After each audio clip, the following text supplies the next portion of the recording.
Opening day during a pandemic comes with fewer people watching the game in person, but just as much noise, and it's someone's job to press the button to make that happen. If last call is at 10, does that mean lights out? That's our next question. A prominent Coloradan is calling out Denver for its lack of accessibility downtown, and lawyers are downright angry at the way they're being asked to take the bar exam. That's next. Imagine spending 2 days taking the hardest exam of your life. You finish that exam and then you find out you might have been exposed to COVID-19. Law graduates have been arguing to the state Supreme Court for weeks now that taking the bar exam during the pandemic was dangerous, and that very thing I just talked about actually happened. A DU law student says she found out that she tested positive for COVID-19 right after taking the exam. Doctors asked her to get tested because she had an upcoming surgery. She really didn't think she was going to be positive because she had been at home so much studying, and said she was also asymptomatic during the exam. Phone's off through the whole test.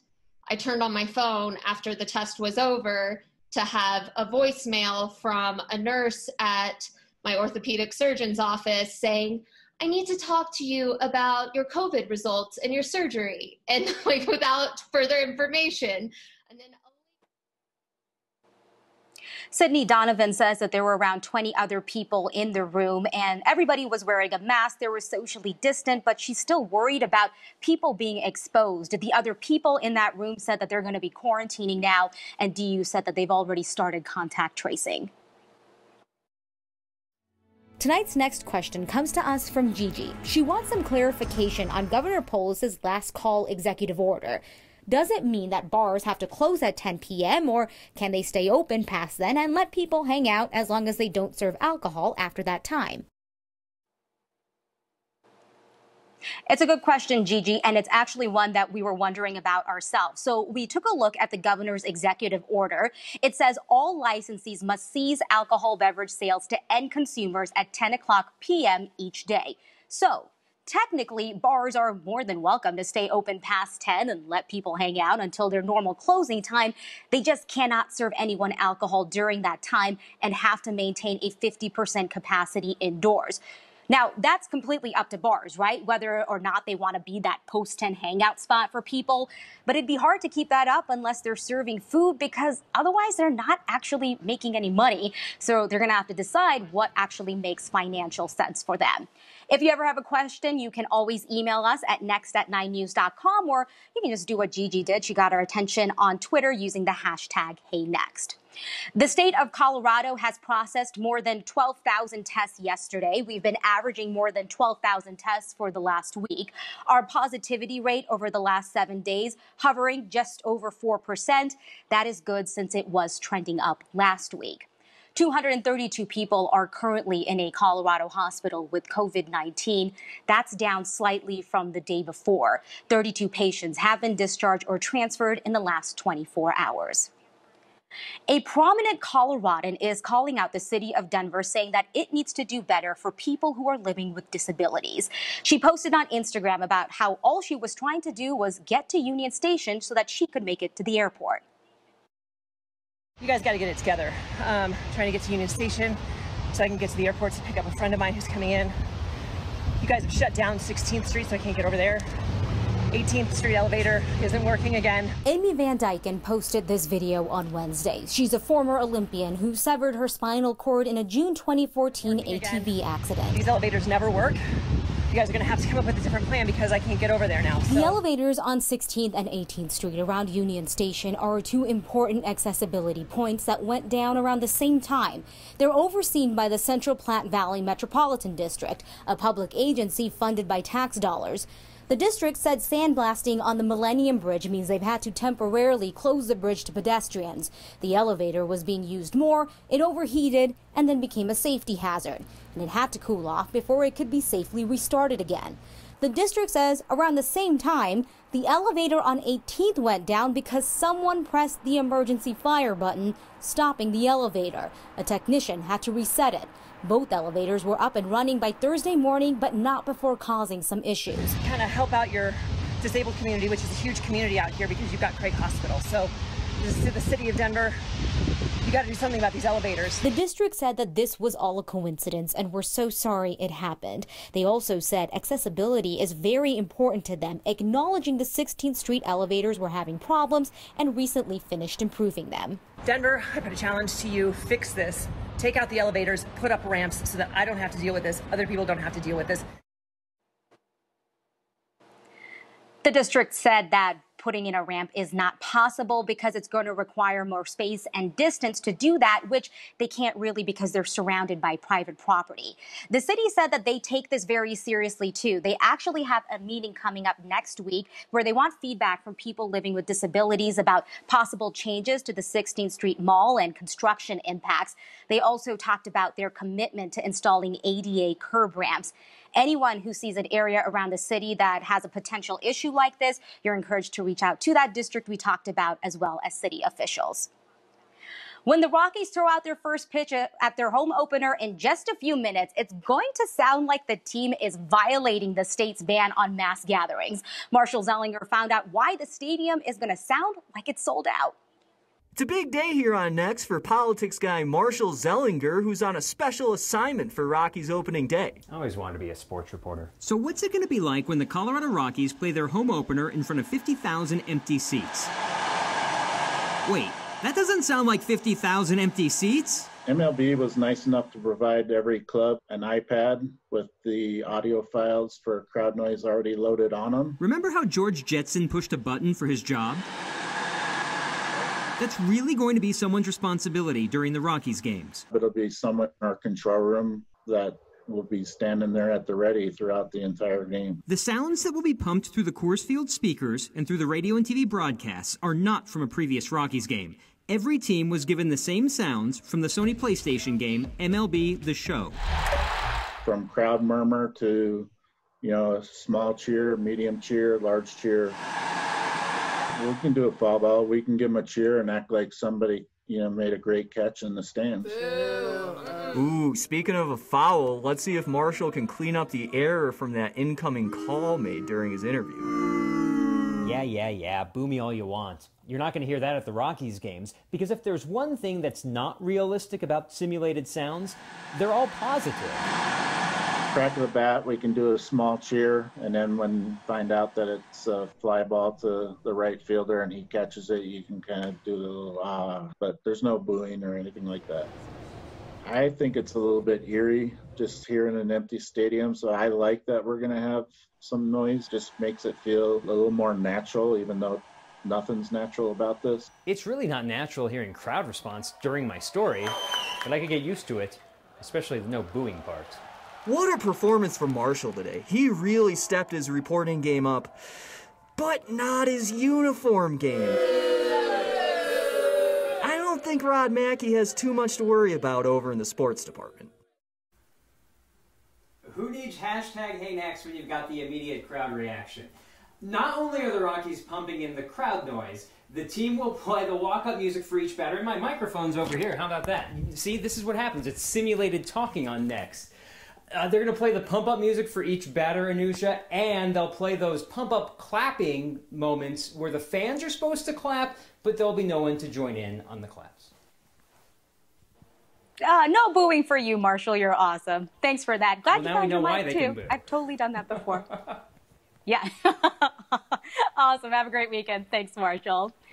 And you know what? I think Marshall's onto something. Fake crowd cheering is kind of awesome. So can we get another round of that? Is that possible from a home studio? Didn't even have to push a button. This one is for you guys at home, and it is for all of your generosity. We've got an update on Word of Thanks. You have raised more than $13,000 for A Little Help. This is a group that's connecting volunteers with older Coloradans for any kind of help they need, whether that's rides, help with groceries, home repairs, you name it, they're helping you out. If there's something that you would like to continue to donate to, you still have the chance to do that. All you have to do is text the word thanks to 303-871-1491, and we'll make sure to send you a link. 2 you college kids are spending their summer doing what any other college kid would do. No, not day drinking by the pool. In both the good times and the bad, there's always a need for low-cost educational help. They're volunteering their time to help struggling students during the pandemic. And even a big blue fired-eyed demon horse needs some tender love and care every once in a while.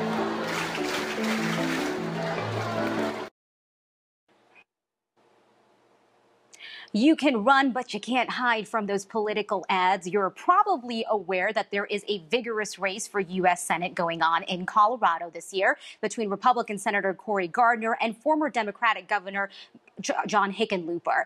Now, this week, the Hickenlooper campaign released the list of debates where the former governor is planning to appear. That list includes a debate from 9 News and TV stations around the state that literally includes every television home in Colorado. It's the only such debate on either candidate's list. Senator Gardner released his list of debates in May, but that does not include the 9 News debate. So now we wait to see which of these two lists both campaigns agreed to. Stay tuned, as we used to say. The pandemic has turned the world of learning upside down, and it's inevitable that some students are going to struggle in the fall. But 2 college kids in Colorado Springs have found a way to help. They started an organization called Tutors for Change, and their name is literal. Hey, Tiago, how are you? Good. Give me a minute to set up, okay? Today I'm going to have him learn the 9 times table. 5, 6. Tutors for Change is an organization that is going to connect students with tutors. The answer is for 99 cents an hour. 45? Right. We decided to offer ultra-low-cost, quality online tutoring at just 99 cents to anyone who wants it. Yeah, that's awesome. I thought what they were doing was very noble and just wanted to support them in any way I could. Because you taught me good. Because I taught you good. All right. Money should never be a barrier to receiving a quality education. Both Arjun and I have benefited from people's time that they have selflessly given to us without charging us money. So we believe that it is our duty then to carry that legacy on and to continue to give knowledge to other people without charging them an exorbitant amount of money. I love that you just said you taught me good. I'm like, yay. Our volunteers are the heart and soul of this organization. They're selflessly volunteering their time. So if I say 9 times 3 starts with, and you're going to put your hand like that and say 2, I'm very, very humbled to be able to help them. And also a little bit, selfish that I get to help kids, and that's what lights me up too. You don't need those division buttons anymore? Ah! Yay! I hope it gets big for them. We want to continue to charge 99 cents per hour forever. In both the good times and the bad, there's always a need for low-cost educational help, and we're happy to provide it. Yeah. That's amazing. Cheers to Arjun and Caleb, because they are also looking for more volunteers, and they're doing some absolutely incredible work. If you're interested in helping out, cheers to you as well. You can figure out how to get involved at their website, which is on your screen.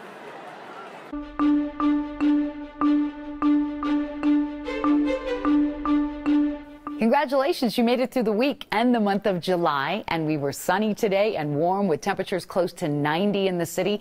These numbers we're going to see again on Saturday. Sunday will be the cooler of the 2 weekend days, and we're tracking isolated showers coming through the Front Range foothills tonight, west of I-25 for the most part, but a little bit of wind and some heavy rain. They'll be short-lived, and these storms will track south and then move out tonight. We'll do this all over again tomorrow afternoon. Perhaps a better chance of rain from storms on Sunday as we see a bit of a wind shift and a pattern change. So in Denver, an isolated storm early, then clearing, our low near 60. Tomorrow with sunshine, a high close to 90, a late day thunder shower likely. Sunday cooler, stormy, same on Monday, and then into the 90s we go for the first full week of August. Thank you, Kathy. The crowd loves you too, and we know how much you love the Rockies. This next story had us cheering about a Colorado fixture. It's officially known as Mustang, but unofficially, and by that we mean way more officially, known as Blucifer. And did you know that Blucifer gets an annual checkup? And it's very interesting what happens. Blucifer just got some TLC, gets it every year. A local art fabrication and conservation company gives them an exam and a cleaning. They check for any cracks or chips caused by the elements elements that could be anything from hail, rain, snow, and wind. The airport says the sculpture typically collects a layer of dirt, dust, and bird poop throughout the year. The entire thing is washed by hand with distilled water. Typically, any holes or cracks are filled and it's repainted with an airbrush. And as you can imagine, this is no quick job. The most recent cleaning took from mid-June to the first week in July. We're engaged. Well, the good news. Some good news on Friday is something we can all cheer for. Let's end the week the right way next.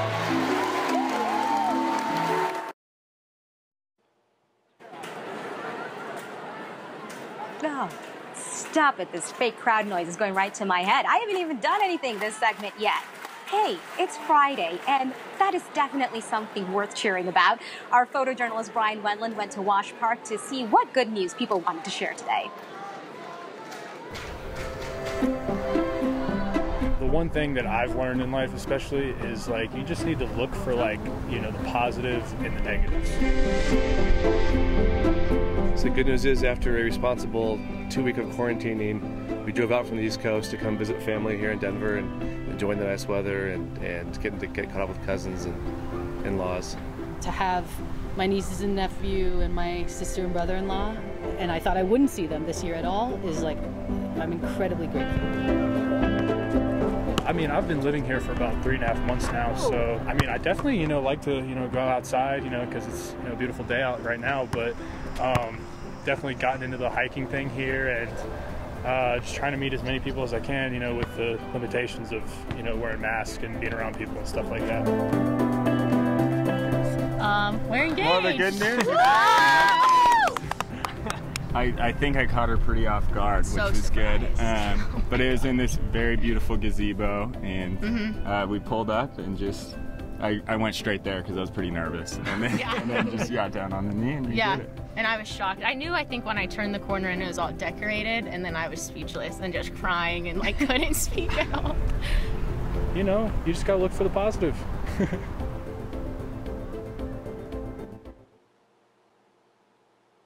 Hey, traffic is bad enough that without having to deal with an elk traffic jam, we're going to be wrangling up the most Colorado thing we saw today and some of your feedback next.